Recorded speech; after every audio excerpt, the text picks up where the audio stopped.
Kleopatra qədim Misirin sonuncu şah xanımı kimi yadda qalıb. Bizim eradan əvvəl 30-cu ildə anadan olubmuş. Gözəlliyi və nəcib davranışı ilə iki nəhəng Roma sərkərdəsini özünə aşiq edibmiş. İkisindən də övladları doğulubmuş.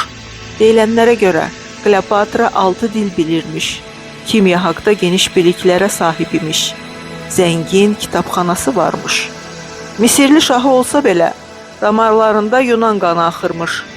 Kleopatra təsdiq etdi ki, qadın da baronlar kimi Misiri idarə edə bilər. Kleopatra ağac qabığı və çiçəklərdən ətirlər düzəldirmiş.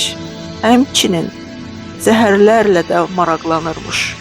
Mark Antoniya və Oktavian arasında gedən müharibə zamanı məğlub olduqlarını görən Kleopatra 39 yaşında özünə qəsd etdi.